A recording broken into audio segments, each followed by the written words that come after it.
Bonjour my friends, I'm Frankie and welcome to Club Foodie Tips and Tricks. When you don't grow up with certain foods, many can be intimidating on how to prep and handle them. There's an exotic fruit that I really enjoy, and it's passion fruit.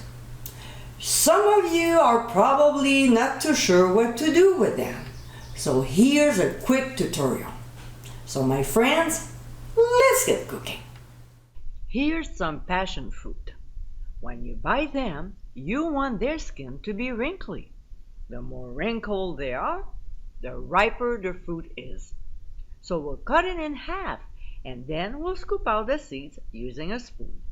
Now, we can either use it as is or strain it through a sieve sitting on a bowl to collect the juice. From there, we can proceed with our recipe.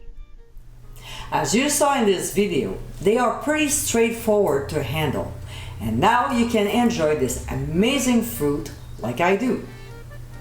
I hope you enjoyed tips and tricks of the day, and for many more, including recipes, visit clubfoodie.com. Until next time, my friends, bon appétit!